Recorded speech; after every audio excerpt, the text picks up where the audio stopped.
Hi, Steve Stolberg here with pinup number 35, part of the November rewards in my Patreon subscription, November 2016. This idea is Halloween related, even though you'll get it in November. I painted it in October. It's another witch, of course, how original for Halloween, but I also incorporated a motorcycle. A big V-twin bagger, something like the one I had myself. I have fond nostalgic memories of that, but it's a witch's motorcycle, so of course it can fly. So basically it's a hover bike like this one you can see here a little bit, sort of a bit of inspiration there for me, and I start sketching. That was just not really a reference, that was more like a inspiration, or yeah, to show there's a whole category, there's a whole subculture of hover bikes on the internet. You can Google and search for hover bike. They've been around for a long time. Anyway,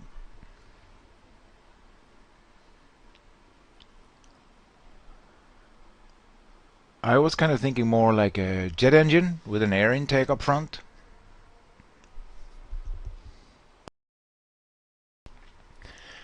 The witch is working on the bike, sort of like perhaps a little roadside maintenance.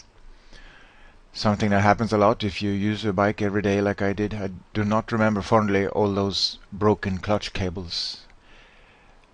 One time even the exhaust came loose and I had to screw it back on there. Just standing there by the roadside, cars whizzing by right behind your back. Anyway, I'm imagining she's parked on a ledge, so she doesn't have that problem. No cars here. It's a tower. It's a ledge on a tower. It's pretty big, so you can't really see that it's a tower. I'm just telling you. But I did actually, in the end, place another tower in the distance, way back here, just to show a bit of backstory, a bit of environment, a bit of explanation to where is she in space, so to speak.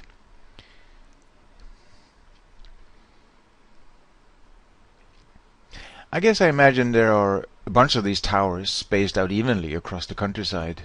Um, Perhaps they have bathrooms there for all the hoverbikers.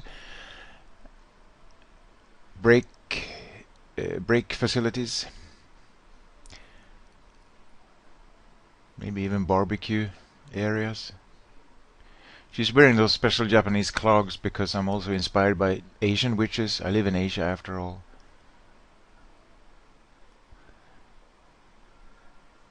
They have a special name, those clogs, which I forget right now.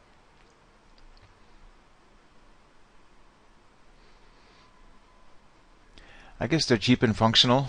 If you're walking around and there's a little puddle, you don't have to worry about. The geishas wear them, I understand. Well, I've never seen a geisha in real life, but from photographs.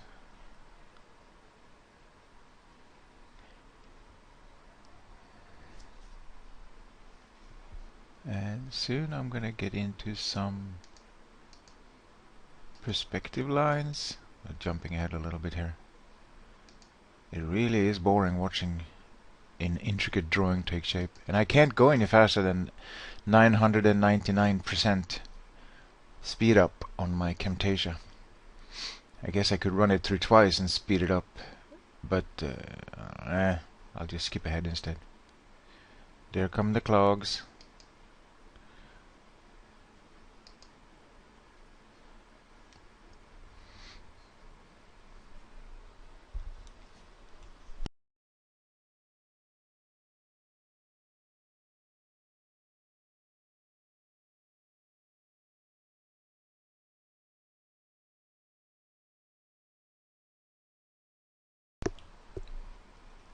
Yeah, now we're going to do some perspective lines here, because now when I want to do the clean drawing, the cleaner sketch, yeah, there they are. I also gave her more of a vest, like a motorcycle gang vest.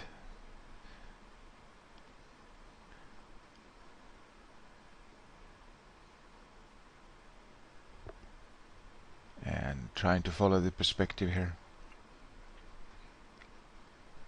On a separate layer, of course. perspective construction here. You start with this center area here is the center of this ellipse, and then you push the ellipse in, make it a bit smaller to fit inside the air intake, and the center of that ellipse is here. So then you come back out again to make this, I don't know what this is called, the end of the axle, the pointy bit where the air separates and goes into the turbine.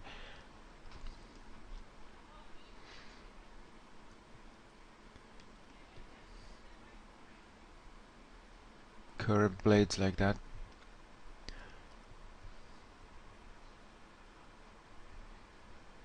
I think they're curved for noise reduction.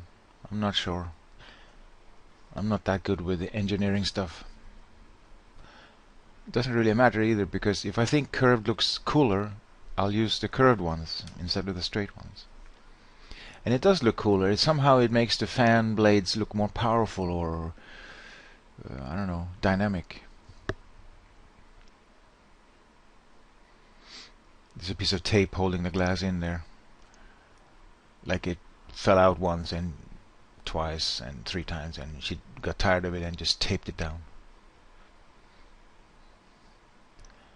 And some reference googled for the details of the motorbike.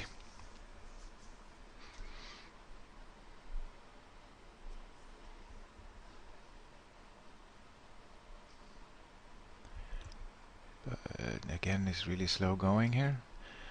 This is the brake fluid reservoir.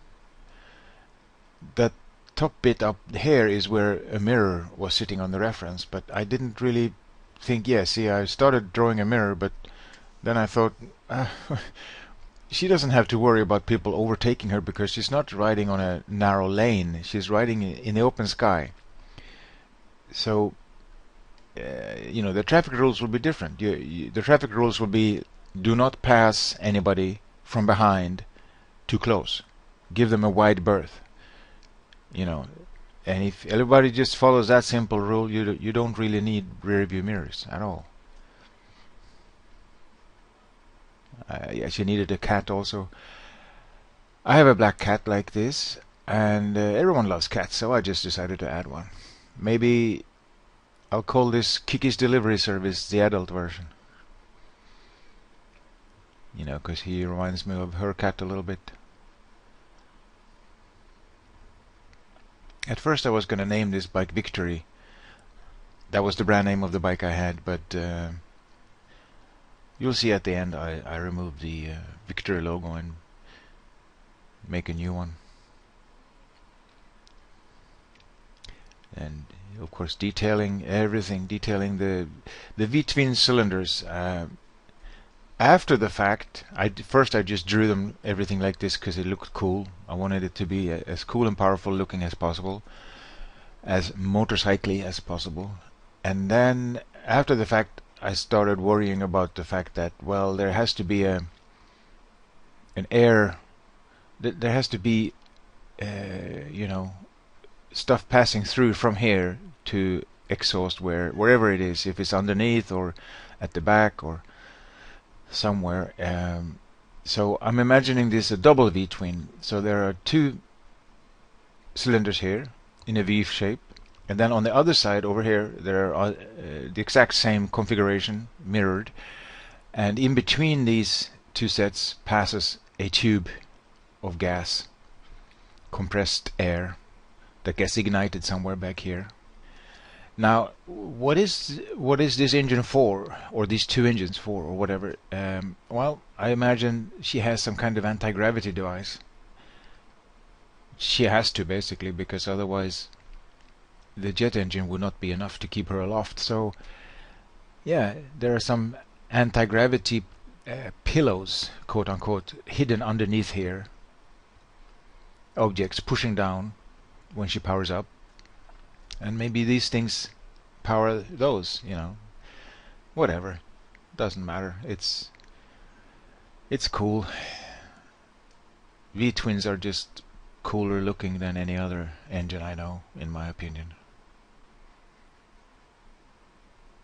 Except maybe old turbo or old propeller planes like World War II, World War I, World War II, the ones with the exposed cylinders around the star shape configuration. Maybe. It depends.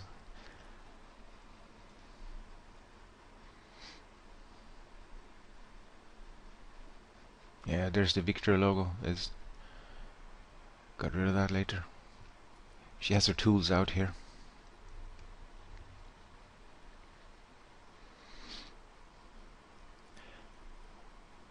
That bike I once had it's a kind of a sad story. I loved that bike, but I had to leave it in a parking lot when I left America. It's probably scrapped now.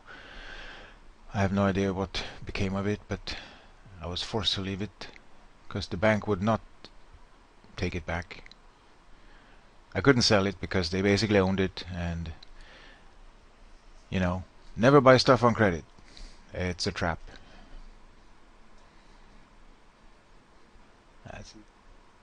It's enough about that.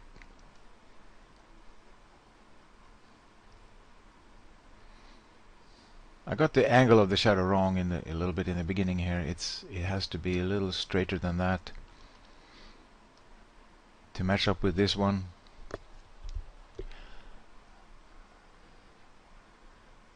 And later I have one support here. I added another support here just because this thing looks really heavy and unstable right now. And here I'm just sort of going like monochrome, like a single color. Just happened to pick purple because that's what ended up over here in the background. Darkening and lightening, just sort of basically doing a monochrome. It's almost like a color sketch right now, which I'll clarify later gradually. Same thing with her. First a flat color, then I'm going to sort of put in the highlights. This is her shadow color, I think, basically. Some parts ended up a little darker than this, but this is basically her shadow color. And now I'm adding the lit color, the lighted parts color. Yeah, it was a little jump there. This would have been a much longer video without some jumps here and there. Even though it's speeded up 10 times, which is the maximum, like I said, it's not enough. It does take a while. Adding details to the tools.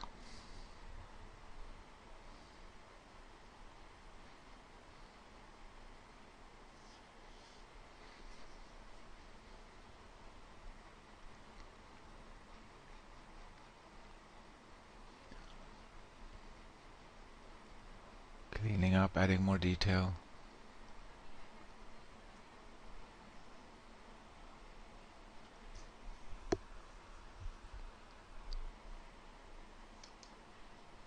I think I'll jump a little bit more. It's so tedious.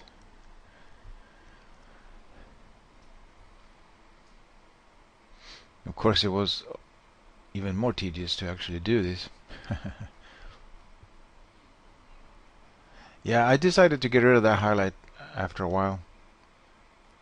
The composition became better when I got rid of it, and well, in my opinion, and also it's not logical the light would not reach there, because if the light did reach here, you would see the shadow cast from that cone down here. You would see a bulge being cast, well, over here maybe.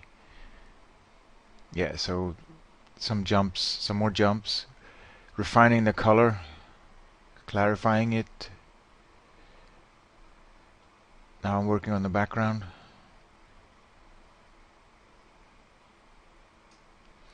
The layers I have here are the sky and the ground background, this background over here, and then we have the tower background, which is this part, and then we have shadows, I think, if I remember correctly, and the bike with the cat is on one layer just by itself, and then the girl is on another layer, and I think that's it. Well, the logo was on its own separate layer. Couple of small bits and pieces, like she's gonna get a better patch on the back of her jacket later also. I'm not sure why it's blue. It should be black leather, because that's what these vests normally are. But I don't know. I just thought blue looked nicer at the time, but now maybe I don't. Maybe it should have been black. We'll see. That those are the kind of things that I constantly keep second guessing myself with after the fact. See here, I removed that the sunlight that was hitting that part. But still, you see the sky is hitting it. You have to reverse it and sort of think about, like, what can this part see from here? What is the viewpoint of this part? And they can see the sky, so it should reflect the sky a little bit. So that's why I put some blue in there and a touch of a sort of a highlight. It's not the sun you see there. It's just the general light blue cloudy sky. Well, I don't know if it's cloudy. I haven't thought that out. What weather it is in the other direction, but in the direction we can see, there are no clouds, but there could very well be clouds over there. And sometimes clouds make the sky brighter, so you gotta think about those things. Sometimes they make the sky darker. It depends the angle of the sun and how many clouds there are, and the thickness.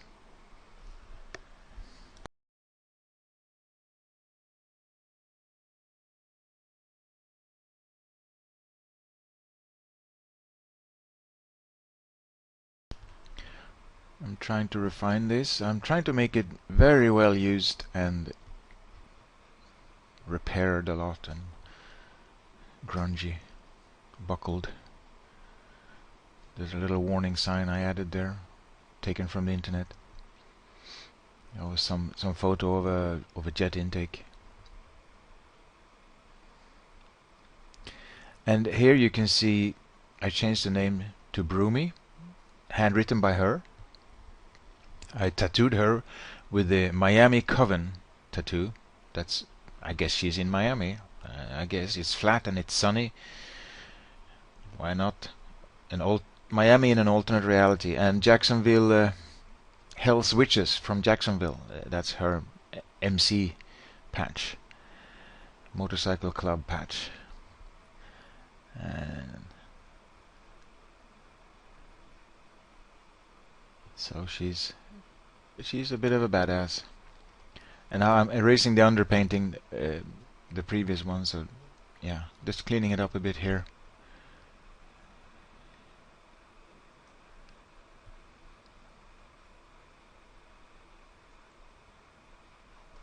And people have been on to me about, like, why is she naked, or why doesn't she have any pants on? Or, well, all I have to say is it's a pinup. She's a witch, and it's Halloween, and yeah, some people are revolting about the fact that it would hurt her a lot to sit on this saddle for a long time with no pants on. And somebody said it would be cold. Well, it's Miami, but yeah, sure, maybe it would be cold if you... Depends on the weather. Well, again, she's a witch. She has magical abilities, so I'm not too worried about that. Yeah, that's it. I have to go back to the end. I want a few more things I want to mention. Let me just stop it right there.